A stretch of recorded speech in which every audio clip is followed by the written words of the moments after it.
husband that a time will come, he go do it 35 years and I will have him back. That every birthday he has missed, every anniversary I had to do alone, every night I had to sleep alone, every mother and father work I don't do, is because one day I will get him back. He will pay his dues. That has always been my consolation. So tell me now, why is looking as if the possibility that he might serve the army till forever has killed the reality of my consolation? Because he might miss every birthday for nothing. If he just die like fowl. And yet, a bandit's life is more important than a soldier's life. If soldier discharge one bullet for bush to protect himself, would I go charge him? If boys enter bush to go take revenge, una go charge them. No be. This is a man did not just die. Men are not just dying. Generations are dying. People that depended on this man, a whole family he carried on his back, died with him. We are waiting till they finish all of us before we go say something. But that court, whenever take half blood like Medugri don't take, they declared state of emergency. The president declared it on the 18th of March this year. So tell me why till now they never declare for Medugri. Why have the military not been given the power to take Medugri take the bull by the horn? Not be everything we go talk online. We know. People don't know. We they watch news, we they hear things.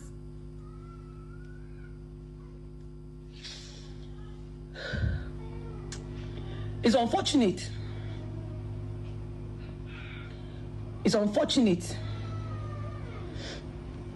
that some of the people when they do this shit, they get passports. Some of us no get, so when it's up, they go run leave the country for us. But the God that does not take preference or bribe. Hello, everyone. Yeah, that's such a sad video, heartbreaking video there. And so I think some of the things also we don't really look into because we don't speak to them as such.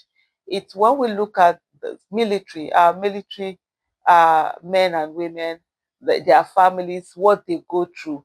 I know the Nigerian military has not had a very good relationship with the Nigerian, with the Nigerian people. And so there's always that resentment. It's the way it is. The military also hasn't done well in some of the acts that he has done, human rights violation, assaults, a lot of things on people. But at the end of the day, there are so much sacrifices that the Nigerian military does. And I think we don't pay as much attention to these sacrifices and what these people go to. We don't tell their stories, as much. The pain of, being a military a family, that military spouse, where you're having to think about your loved one every day at the battlefield. When you hear that knock on the wall, you don't know whether you're going to receive news that your loved one has died. You don't know whether you're going to go on social media and you see a video of your loved one being shown by terrorists. And worst of all is that sometimes even the military will come and deny that your loved one ever existed. You're not told the truth. There's so much lies and cover up. They go through such traumatic, experience. And just listening, to this woman who happens to be a wife of a soldier, you see the pain, you feel the pain. It's a huge pain that hurts. And looking at the brigadier general that was just killed recently by terrorists, many people, and I see in a place also another video where people are saying to her, oh, but he's not the only one that was killed. Nobody is saying he's the only one that was killed, but you need to know the importance and the impact of this one person. This is a high ranking soldier. If he could be killed and picked up in this manner, what then happens to every one of us? that are unarmed with nothing. Beyond that, also are the germane issues that she has raised up. These are issues that have been raised up repeatedly. We've even seen a situation whereby a terrorist, I just don't want to show that video. It's coming is just so annoying. This is someone that if you give our soldiers everything, they will take that person, those people down, but they are being held back. There's no political way to end this war. It seems as if this insurgency that is happening is opportunity. It's an entrepreneurial opportunity for a lot of people because they are making money from it. From the abduction that just happened, yes, because it was caught on camera, the one in the church. So because of that, there was outcry from all over the world, and they needed to add.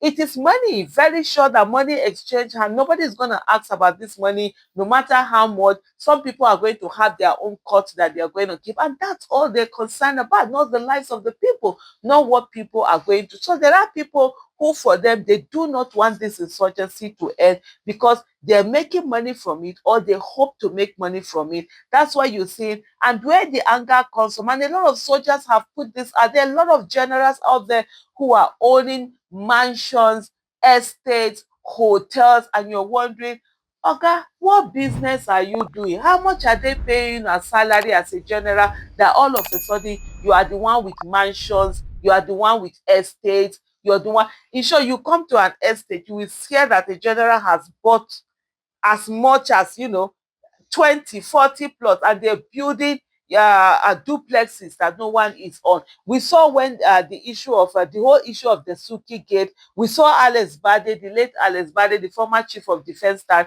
during his corruption trial, where he was said to collect, is it 600 and something million, was it naira every month that he had as takeaway.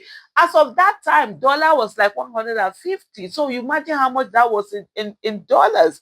And so this whole thing, there are people, so for sure there are people who, for them, they want to. I think I saw, was it a report or a video where someone, where a soldier was angry at the fact that he was heartbroken at the fact that generals that are supposed to protect them were fighting over who was going to get the contract of buying coffee for soldiers. So if your contract is coming from the coffins you provide for dead soldiers, so hey, it's only good business for you, for soldiers to be dying, and so you do everything to keep that whole contract coming into to your side. So these are the main issues, and some of the issues that she did raise here on that, and these are things that have been said a lot of times. If a soldier shoots a bullet, because you are accountable for every bullet that is given to you, so you must come and talk about how you do it. If they choose it, they get queried, they are sometimes punished.